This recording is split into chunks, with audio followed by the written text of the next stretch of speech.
Hi, my name's Lizzie, and today I'll walk you through a short example of how to use the activity sheets included in your Play-Doh Take and Make kit to engage with your little learner. So if you grab one of our letters of the alphabet Play-Doh mats that's included in the kit, you'll see that there is a capital letter and a lowercase letter, and then an animal that starts with that letter, like Z for zebra, on each page. And I'm going to use the letter Z and just slide it into my sheet protector so that the Play-Doh doesn't get onto the paper itself. Now I can open up my Play-Doh, tear some off, and start rolling it out. If first you want to trace with your finger or show your little one how to trace the letter with their finger, that's a nice learning opportunity too, to feel the shape of the letter Z, for instance.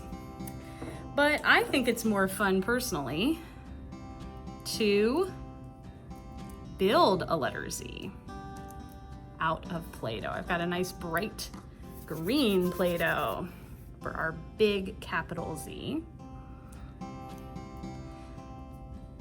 And as children are learning their letters, it's nice that they can follow the black outline.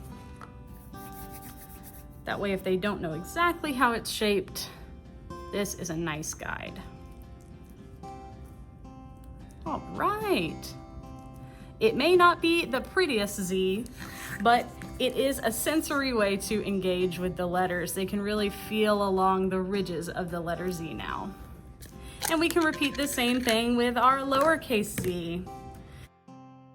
Now, of course, the uppercase and lowercase z look a lot alike, don't they? But other letters, they can be quite different.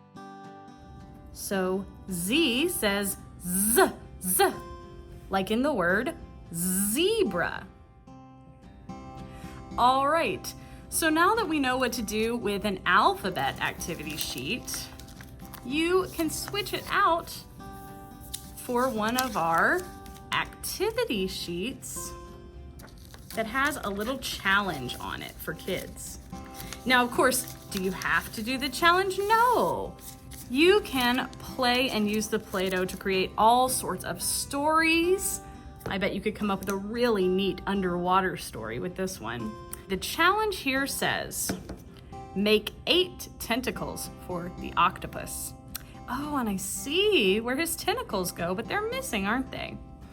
So, you know, especially with little ones, these teensy tiny guidelines might be sort of tough. It is a-okay to approach it a little bit differently. I made big old tentacles for this octopus. And while your child is playing, there are a lot of opportunities for learning together. You can take turns talking and listening. That's always something great to practice. You can ask them questions about what's happening in the image. See what they think the story is. How is the octopus feeling? What's he doing? And maybe even a chance to learn some new vocabulary words, like tentacles, for instance. And this sheet would be a great one to practice counting. All right.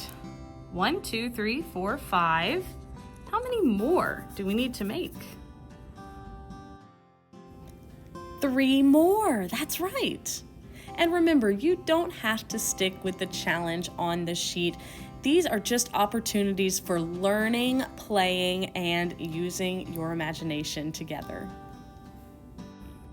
1, 2, 3, 4, 5, 6, 7, 8.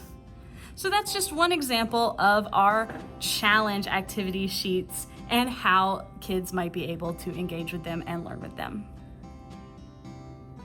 To get the latest on everything happening at the library, be sure to follow us on social media or visit NGRL.org. Thanks for watching.